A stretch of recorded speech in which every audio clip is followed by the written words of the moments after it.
The larger goal of the socialist left isn't just corruption or economic confiscation, it's to force you into conformity.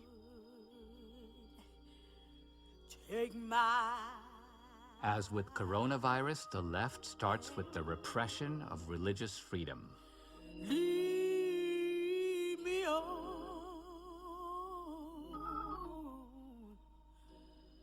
I interviewed Kelly Shackelford, the president of First Liberty, who has devoted his life to fighting for religious freedom.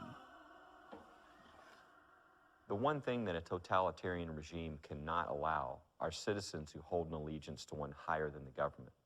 So whenever you see that type of oppressive regime coming into play, the first flashpoint will always be religious freedom. I have never seen anything like what we're seeing now. Now we're seeing cases where the government wants to force people to violate their religion. I mean, it's the ultimate intolerance, and we've seen it in lots of examples. I mean, the wedding cakes, the bakers. This is the Christian baker in Colorado who's forced to bake a cake, even though he believes that gay marriage is wrong. It violates his conscience, but they're going to make him do it. We have clients from Oregon that had the same situation with custom wedding cakes. You'll find that in every case, they serve everybody. They serve every LGBT person. It's just when they're asked to endorse certain messages, they can't endorse that there's a problem. Do you really want the government to force people to say things they don't want to say?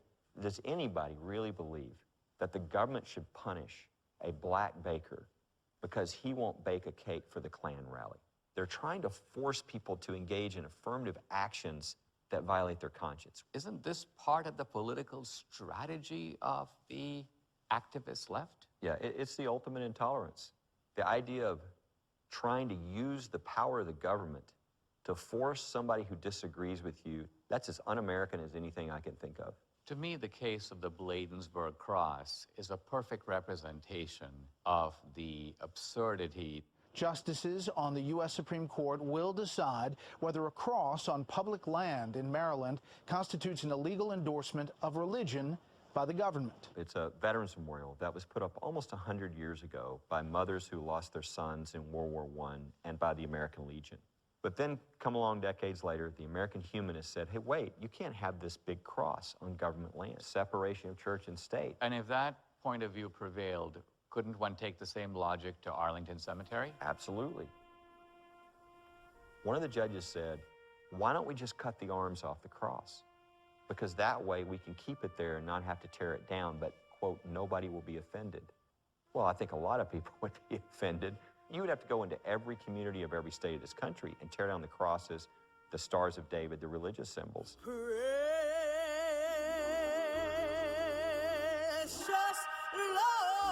In a stunning victory for Shackelford and the veterans, the Supreme Court ruled 7-2 that the Bladensburg Cross must stay. This shows the importance of keeping the Supreme Court. Our basic liberties depend on it. The First Amendment protects not just religious freedom, but also freedom of speech. That's also under assault, as journalist Andy No discovered. Let's talk about the fateful day where you were covering Antifa. What happened? While walking with the people who were demonstrating, they were chanting, "No hate, no fear." No hate, no fear. What happened next was complete anarchy and chaos. A group of people first hit me in the back of the head really hard. That knocked me forward. And before I could even catch my footing, then all the hits kept coming. When I thought the beating was over, it was just the first half. The second half was then the mob throwing hard objects at me.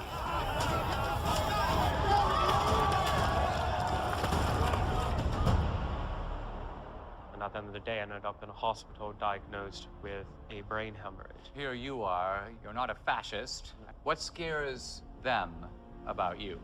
Because I have dedicated my journalism work to exposing their violent extremism, exposing their links to the mainstream left. When pushed, self-defense is a legitimate response to white supremacist and neo-Nazi violence. They are strictly principled anti-fascists. There are certainly aspects of them that are true to a cause. That is a good cause. It says it right in the name, Antifa, anti-fascism, which is what they were there fighting.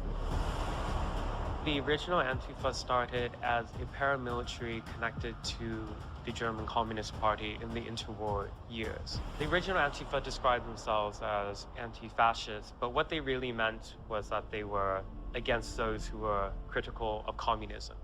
The original Antifa actually didn't oppose Nazis so much. Who they opposed was the Social Democrats, the center-left party, the liberals. No Trump, no fascist USA! Anybody who pushes back is deemed a fascist. Me, for example.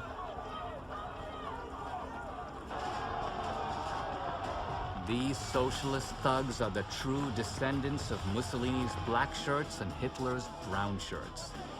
They exploited the injustice of the killing of a black man, George Floyd, to unleash a national wave of violence and terror. Trump declared them a domestic terrorist organization, putting Antifa in the same camp as ISIS and Al-Qaeda. The near enemy and the far enemy working toward the same end.